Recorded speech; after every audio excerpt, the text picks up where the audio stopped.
Pimusay nga insigida iti duwa nga lalaki kalpasan nga nakidinungpar iti nagluganan da nga motorsiklo iti maysa nga Nissan Safari nga minaneho ni Ateneo Tabbada Ikirong 36 ti tawen na awanan ti asawa maysa nga businessman nga agnay iti barangay Panpandan Santo Domingo Ilocos Sur. Dagiti duwa nga biktima ket managan iti Jomar Tuson Tabako 26 ti tawen na nasawaan agindeg iti barangay Poswak iti metlang natakamat nga ili nga magdamang agdaet iti barangay Bagar syudad iti Kandon. Kenti sakay na amanagan iti Robert Campus nga agnay iti barangay Puerta Real iti metlang nasao nga ili. Basar iti baskag ng investigasyon iti Philippine National Police iti ili asal iti Ponso agarop alas 5:10 aldaw kalman may katlo nga aldaw iti bulan ti Enero agda mga daldalya sa atin iti Nissan Safari iti agpamyanan nga direksyon iti met motorsiklo ket agpabagatan nga direksyon nga idin nga saan nga napakpakadaan iti pinagdinungpar dagitoy iti barangay Poblacion East Sal Ildefonso Ilocos Sur. Sangwanan mismo iti pagadalan nga nagresultaan iti panakadungpar ken nakadadaklan iti alad iti nasao nga eskwelahan.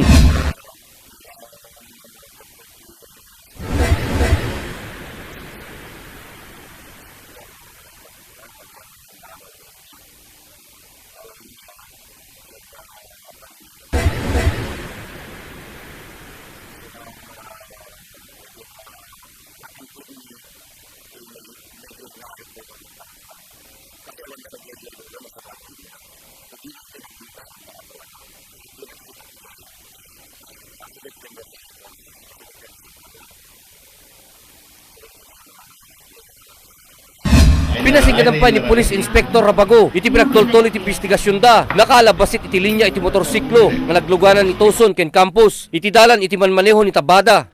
Nako na pa iti natakamat ko opisyal basa iti panakipatpatang na kadagiti ag sinumbanger nga maseknan desidido nga gisampa iti kaso dagiti pamilya dagiti pimusay ani Tuson ken ni Campus.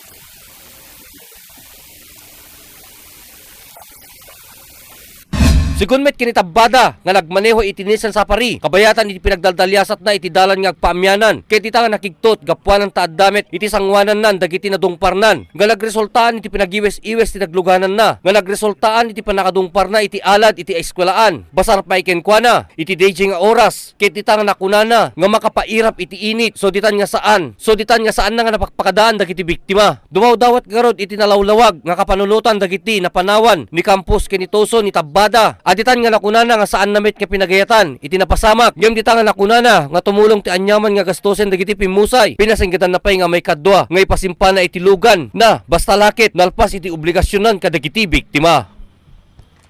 Ryan Pardo, Core TV News.